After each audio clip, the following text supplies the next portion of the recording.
নাম কুচ্ছিয়া। আমি একটি কবিতা আবৃত্তি করব। কবিতার নাম লিচুচোর, লিখেছেন কাজী নজরুল ইসলাম। বাবুদের তাল পুকুরে, হাবুদের ডাল কুকুরে, সে কি বাস করলে তারা? বলি থাম একটু দাঁড়া। পুকুরের ওই কাছে না লিচুর এক গাছ আছে না, কোথা না আসতে গিয়ে বড় কাস্তে নিয়ে গাছে গো যেই চড়েছি, ছোট এক ডাল ধরেছি। ও বাবা মরাত করে পড়েছি সরাত জোরে, পড়বি পর মালির ঘাড়ে, সে ছিল গাছের আড়ে।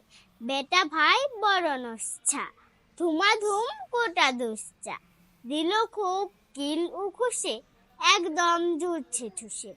আমিও বাগিয়ে থাপড়, দেহাওয়া চাগিয়ে কাপড়, লাফিয়ে ডিঙ্গু দেয়াল, দেখি এক ভিতরে শিয়াল। বাবা গো মা গো বলে পাঁচিলের পুকুর গলে, ঢুকি গো বস্তির ঘরে, যেন প্রাণ আসলো ধরে।